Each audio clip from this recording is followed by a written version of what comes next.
જુનાડીસા ખાતે કોમી એકતાની મિસાલ જોવા મળી। જુનાડીસા ગામ ખાતે શ્રી રામચंद्र भगवान की भव्य शोभायात्राનું आयोजन।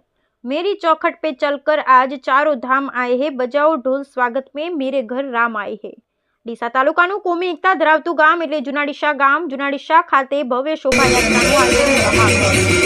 શોભાયાત્રા હનુમાન કુટિયાથી લઈ રામજી મંદિર સુધી જય શ્રી રામના નારા સાથે દેશી ઢોલ તથા ડીજેના તાલે મહિલાઓ દ્વારા ગરબા કરી ઉજવણી કરવામાં આવી હતી, જેમાં Deesa taluka police inspector Shri S M. Patni saheb તથા police sub inspector Shri P H. Jadeja saheb સાથે પોલીસ સ્ટાફ તેમજ હિન્દુ સનાતન સમાજના પ્રમુખ શ્રી દિલીપભાઈ બ્રહ્મભટ્ટ, ઉપપ્રમુખ શ્રી જગદીશભાઈ પઢિયાર, પૂર્વ રાજ્યસભાના સાંસદ શ્રી દિનેશભાઈ અનાવાડિયા, 28 ગામ મોદી સમાજ પ્રમુખ શ્રી અરવિંદભાઈ મોદી, તમામ મંદિરના ટ્રસ્ટીઓ અને તમામ સમાજના આગેવાન શ્રી તથા જુનાડીસાના ભજન સત્સંગની મહિલાઓ આ કાર્યક્રમમાં જોડાયા હતા।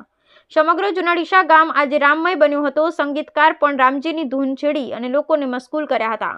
બનાસકાંઠા જિલ્લામાં ઠેર ઠેર જગ્યાએ શોભાયાત્રાઓ કાઢવામાં આવી, દિવાળીના તહેવારની જેમ ઉજવણીઓ કરવામાં આવી। આ પ્રસંગે ભરતભાઈ સોની, જીતુભાઈ મંડોરા, નવીનભાઈ જોશી, દિનેશભાઈ દરજી, બાબુભાઈ બારોટ, હસમુખભાઈ મોદી, જયેશભાઈ દેસાઈ, પિયુષભાઈ પુનડિયા વગેરે ઉપસ્થિત રહ્યા હતા। આયોજન હિન્દુ યુવા મિત્ર મંડળ દ્વારા કરવામાં આવ્યું હતું। બ્યુરો રિપોર્ટ ઈશ્વર માજીરાણા, જુનાડીસા।